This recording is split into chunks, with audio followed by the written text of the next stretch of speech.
Good morning, Knicks Nation. Today is Tuesday, the 19th day of July 2022.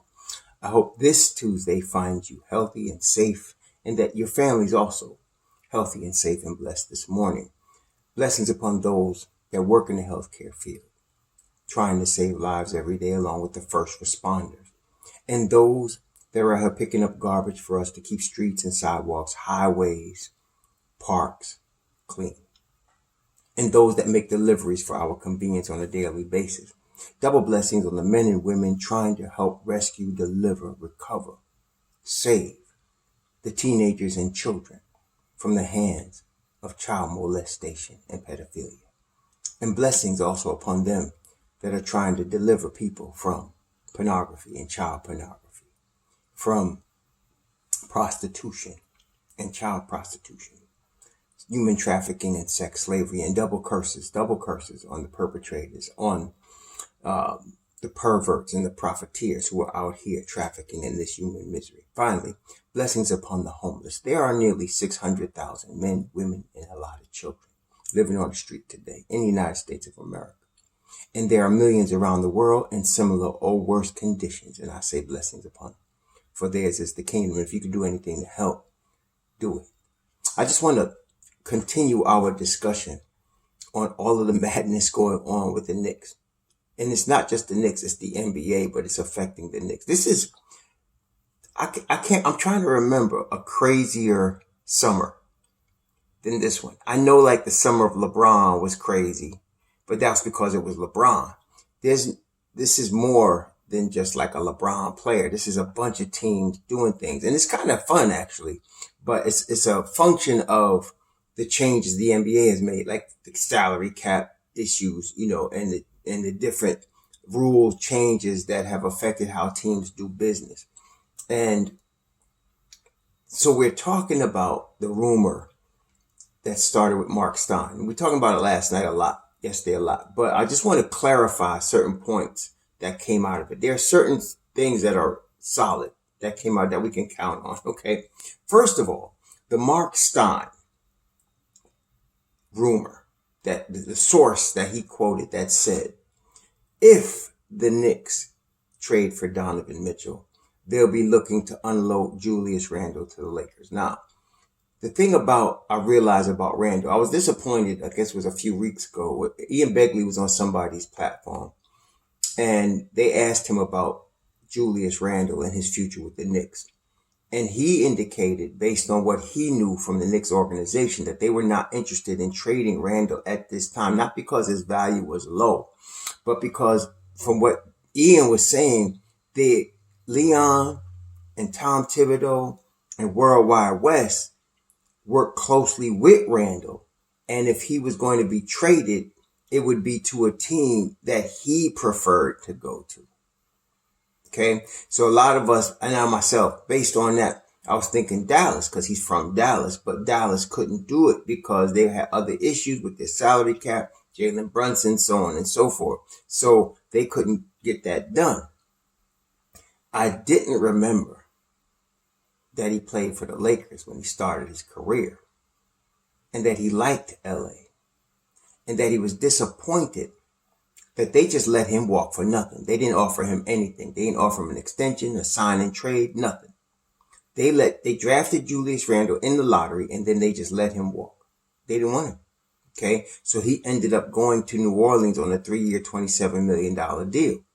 It was a deal where he was trying to prove himself. Now, during the course of that time, he became a 2010 guy.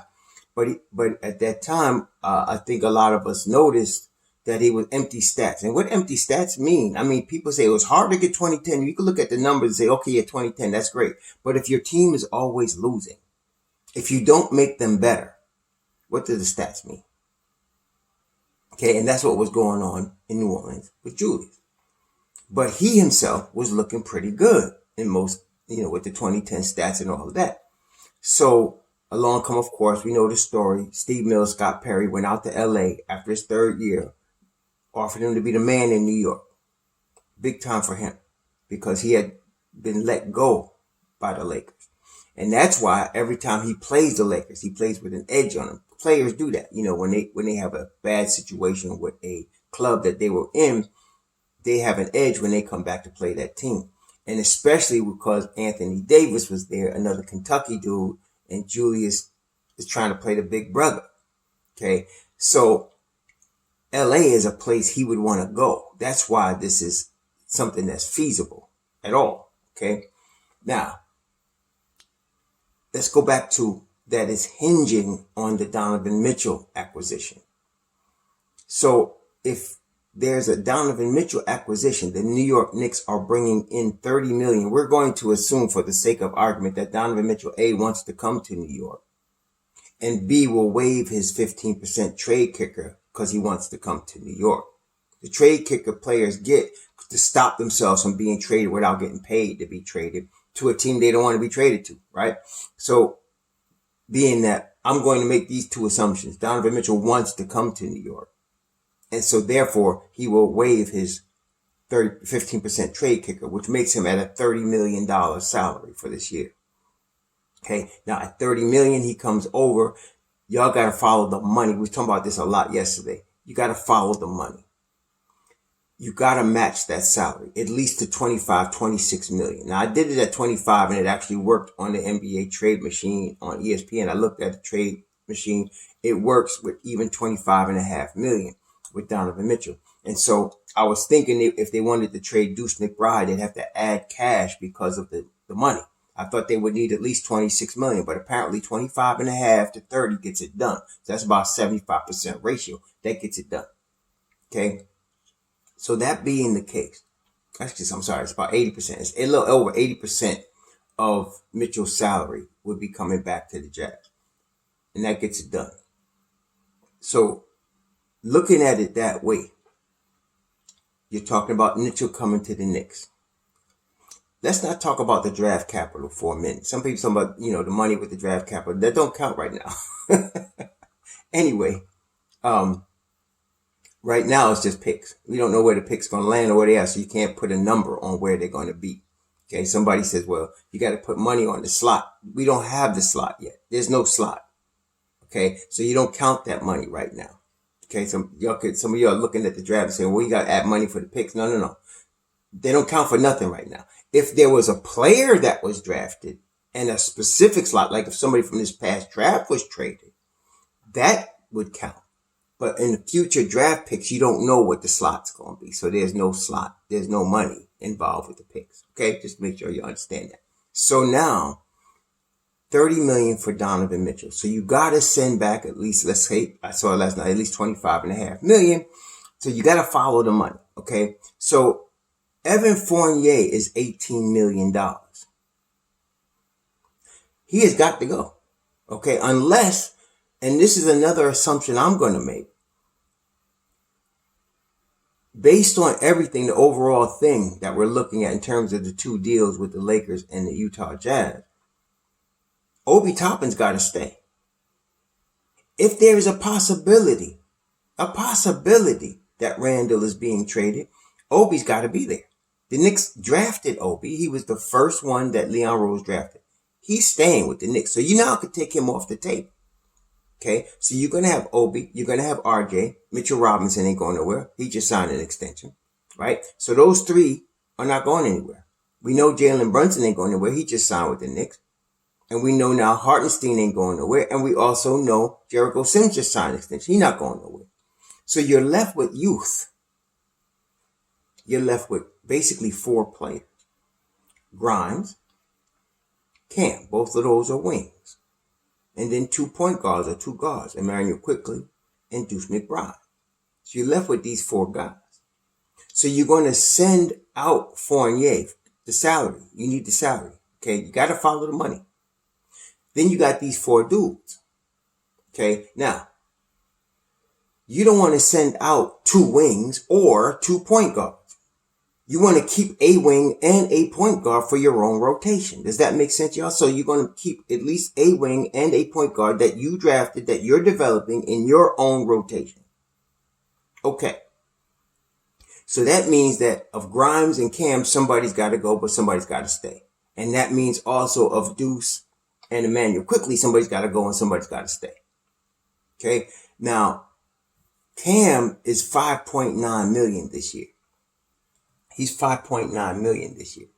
Okay. And so at 5.9 million, that salary is needed to get you to 25. So let's call it 6, just round up for the sake of our example here. So now you add Cam Reddish to Evan Fournier, that gets you to 24 million. You need another million, 2 million. And you can do either Deuce or Emmanuel Quickly. Now, I'm not going to guess as to which one they're going to do. One of them's got to go though. Okay. So now let's, because I love Deuce, for the sake of argument, let's say they send Deuce. I don't want anybody to think I'm being biased. I'm trying to take emotion out of it. Some of y'all get all emotional. We got to keep Deuce or we got to keep IQ. What we got to do is make this deal work if they're going to do it. Okay. So at 24 million, you can send either of those two players. And now you're going to get to 25, 26 million. 25 and a half with Deuce. It goes up to 26 plus with Emmanuel Quickly. So let's assume they send Deuce out. So now you're going to have Evan Fournier, Cam Reddish, and Deuce McBride going to Utah. Now, I don't think Utah, I don't know. I was going to say, I would rather, if I'm looking at it from Utah's perspective, I would rather Emmanuel Quickly. He's more of an established player. He has got more minutes under his belt. This is his third season. You still got him for 2 more years on the rookie deal, and he could step right into your rotation. I don't know how much they know about Deuce, but I tell you what, the brass that came to the summer league, you don't believe that this just came out of nowhere. This came out of nowhere for us, but don't believe that the New York Knicks brass hasn't been discussing this for a while. We don't even know how long, but longer than we knew about it. So when them coming to the summer league, they are looking at the 3 kids, Jericho Sims, Grimes, and McBride, because either in trades or in rotation, they're going to play a big role this year. So let's say Emmanuel Quickly goes to Utah in this deal, and you're left with a point guard, backup point guard, McBride, and you're left with Grimes. They're both going to be in the rotation. But let's say one of them gets traded. Well, you're going to need them as a trade chip, so you're also highlighting them. So either way, that's why the brass was there. They're looking at these kids. And as far as Jericho Sims, if you trade Randall, right, Obi starts, you have Hartenstein, and so maybe you can play Hartenstein at 4 for a few minutes, and then Jericho Sims is the immediate backup to Mitch Rob. So all of these kids become important. That's why they weren't out there, believe me, they weren't out there looking at Hunt. They weren't out there looking at Jeffries. They weren't out there looking at any of these other guys. They were looking at the 3 kids that's going to play important roles, either in a trade or in the rotation this year. None of them other guys are going to be in the rotation. Hunt ain't being in the rotation. He's going to be in the G League. Okay. Keel's in the G League. Okay. Montero's on the Exhibit 10A. They're not looking at the rotation this year for them. No, we're dealing with those 3 kids. And they were looking at their development, looking at them closely because they're going to play either a trade piece or a rotation piece this year. All 3 of them. Okay. So that's why they were there. And now it makes sense understanding now what the plan is, at least a part of it going forward. All right. So with that in mind, you have, I'm going to say it's going to be Cam, and let's say it's going to be Deuce. I hope it's not Deuce. I hope it's IQ, but I'm just going to say for the sake of argument, I don't want anybody arguing with me about who it should be. That's stupid. We're talking about the money here. So now you trade Deuce, you trade Cam, you got Evan Fournier off your books, and you're probably going to have, somebody came up, I forgot who it was. I got to get back and get the brother his props. He was out last night working on trades scenarios, and he came up with a 3-team scenario where the Knicks would give up one Detroit pick, the Detroit pick, and then 2 of our own unprotected, and then the Lakers would put in 2 unprotected, so that now you got 4 unprotected, 5 total picks for Utah, where only 3 of them came from New York and 2 of them came from the Lakers. Okay, that's nice. That could happen. So that would take care of the Utah side, though. Donovan Mitchell for Evan Fournier, Deuce McBride, and Cam Reddish, plus picks. We're going to still work on the picks. I'm not sure how many, but picks, put it that way. Now, with the Lakers, I heard some people asking, why would the Lakers do this? All right, let me explain why the Lakers would do this. it's apparent Westbrook is not working in LA. Period. They're not winning a chip with him. LeBron's about the chips. He's trying to look at his legacy right now. That's what he's looking at. He got 4 rings. He's trying to catch Kobe and get a 5th one. Westbrook is not working. He's out. So you're going to take that $47 million expiring. They're not looking to the future. The future is now for LA. So they're going to take that $47 million expiring and turn it into something that LeBron thinks could help him win a chip. Now.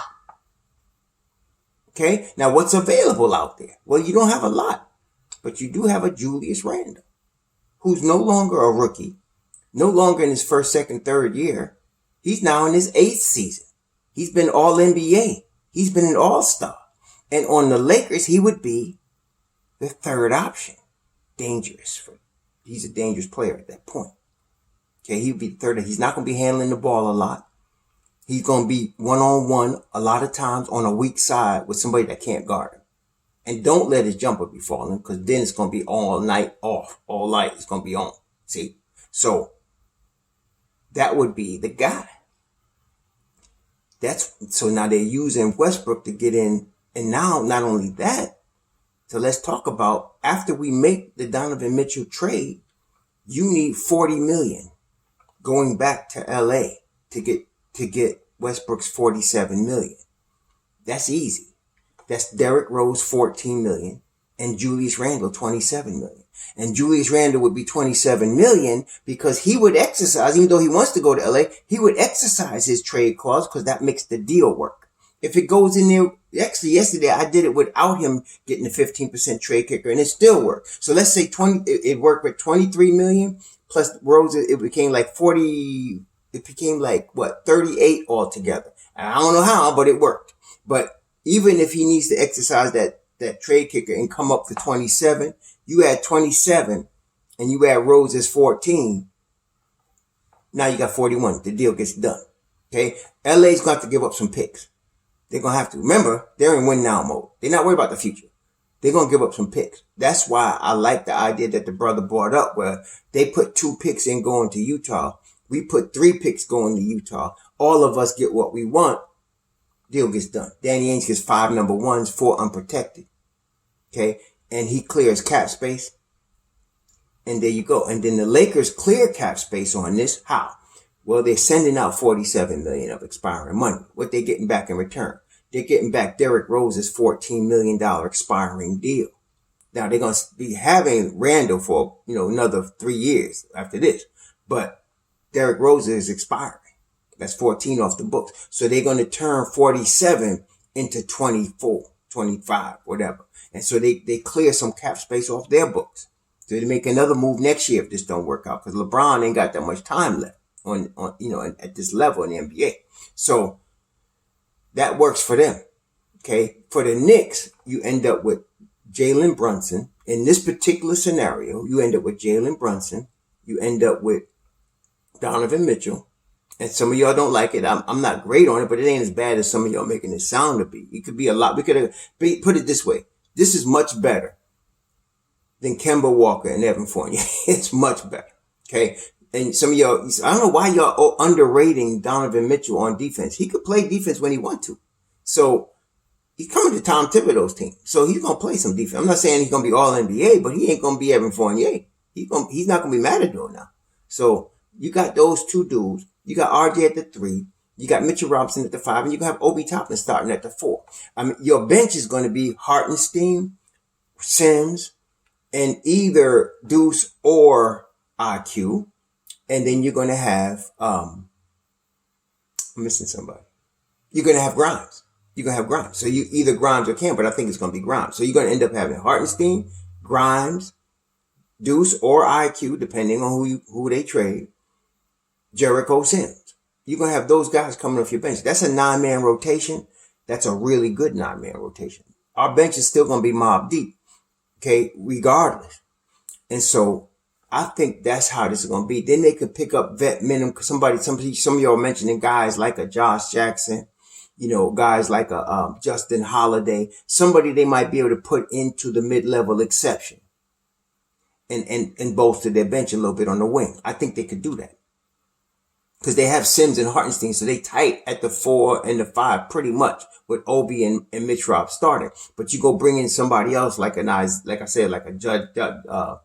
Josh Jackson, a Justin Holiday, somebody that's a free agent, unrestricted, that will take some of that $5 million or whatever the mid-level exception is. And then you may even be able to get a vet min, somebody to come in at a 4 spot and play a role there if you need that. So that's how you fill it out. But that's the parameters of the deal. And it all is based on the Donovan Mitchell trade.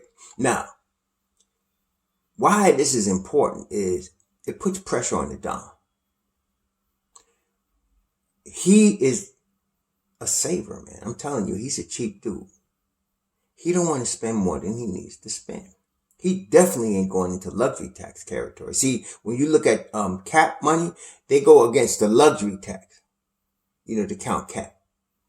The Don he ain't trying to get near the cap as far as tax. No, he ain't doing that. Not right now. If he was winning championships, he might, but he ain't doing it right now. So that being the case, he loses the long-term deal of Julius Randle. That's $106 million. He loses. He loses the $36 million left on Evan Fournier. That's $142 million. He gets an expiring $47 million. So he's taking in $77 million.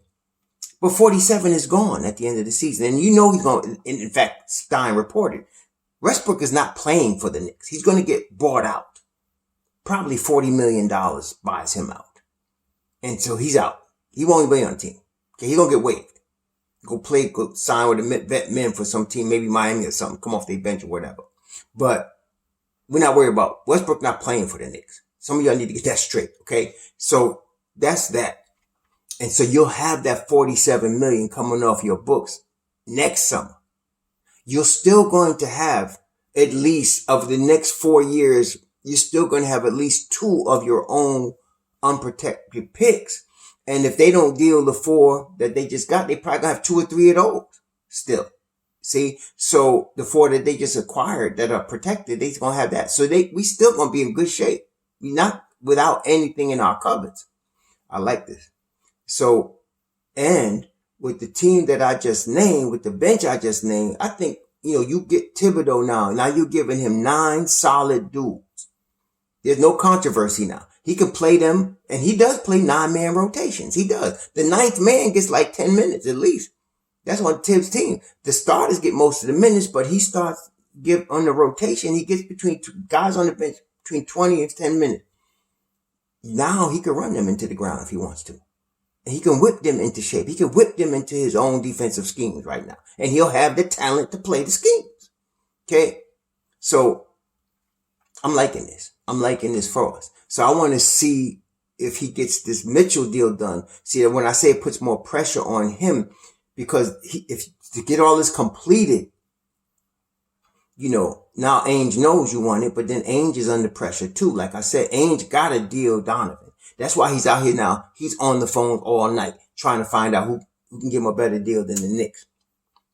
But, Miami's half looking at them and looking at Kevin Durant. They're not going to get both of those dudes. So they're looking at Kevin Durant and they're looking at Donovan Mitchell. The Lakers are looking at Kyrie Irving and they're looking at Julius Randle and Derrick Rose. Because Derrick Rose would be a valuable piece to a vet team like that coming off the bench.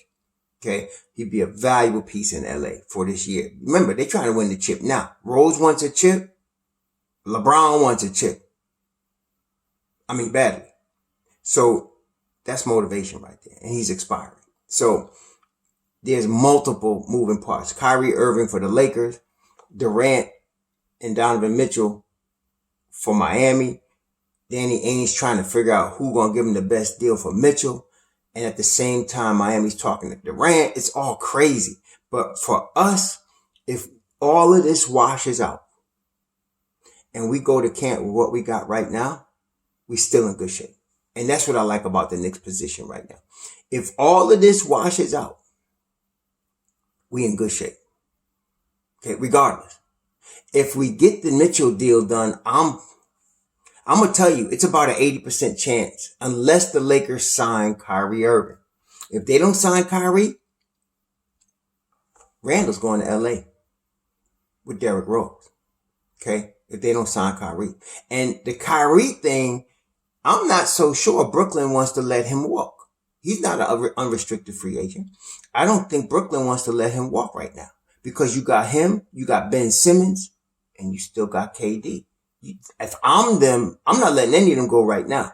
They under contract. I need them to play and try to get us a chip from out of the East. So this is going to be very interesting. I think we're going to know in the next couple of weeks, like 2 weeks, what's going on because nobody wants to go into training camp with all of this up in the air. Nobody does. The Lakers don't want to go into training camp without a solid number 3. Okay. And the Utah don't want to go into training camp with Donovan Mitchell still on their team. That's motivation right there. The Knicks could go into training camp with what we got right now. We don't have to do any of this. The Don could walk away. And that's the leverage that he had. He could walk away. He could walk away and do this same deal next year because Donovan Mitchell's under contract. He could walk away and do this same deal at the All-Star break. He don't have to do anything right now. Okay? Ainge, on the other hand, he cannot go into camp with Donovan Mitchell. Okay? The Lakers don't want to go into camp without a third star. LeBron used to that big 3. He one of the first ones to come out and try to create that when he went to Miami. I mean, some people keep bringing up the Celtics, but that wasn't like by design of the players. That was Ainge. But I'm talking about a player that got together with other players and said, let's meet at this city and play together. That's LeBron. And he's been doing that since. He did it in Miami, he did it in Cleveland, and he did it in LA. Okay? That's him. So he wants that third star. He's tired of Westbrook. I don't care about the report that came out that they powwowed about commitment to each other. That's some BS. LeBron wants this chip. Westbrook ain't getting it done for him. They're going to move Westbrook. Okay? And then Westbrook going to come on a vet min after he gets waived by the Knicks some way and get and try to get this chip. So this is going to be very interesting. But for us, I'm telling you, Evan Fournier, Cam Reddish, and either IQ or Deuce goes to the Utah Jazz. The other one that stays is the rotation point guard for the Knicks. And Grimes is probably going to stay because Cam, it's just the money. Grimes only makes $2.2 million. Cam makes 5.9. Cam is expiring. So he's got the money to make it work. He's young enough so that they can re-sign him to a cheap deal if they want to, if he doesn't ball out this year. And, he's talent. He got talent. So all of that works to make him be the guy to go to Utah. And the Knicks are very happy with Quentin Grimes, for multiple reasons. The $2.2 million salary is there. He ain't going nowhere. He's locked up for 3 years on a rookie deal. We could, he wouldn't start if Donovan Mitchell was there, but he definitely would be coming off the bench as that first guard at the 2 spot. The Knicks be in good shape, man. Be in good shape. Either way. All right. So this is going to be very interesting.